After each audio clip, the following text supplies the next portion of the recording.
We divide 562 by 5 in a long division method. 5 times 1 is 5. On subtracting we get 0. So now we put down this 6 and 5 times 1 is 5. On subtracting we get 1.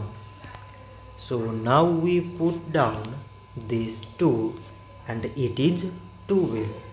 So 5 times 2 is 10. On subtracting we get 2. So now we have no any other number to put it down. So we take here decimal, so that we put 0. So it is 20 and 5 times 4 is 20. On subtracting we get 0.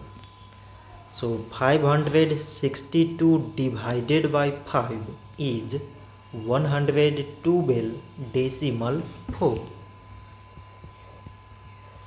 So this much for today and thanks for watching.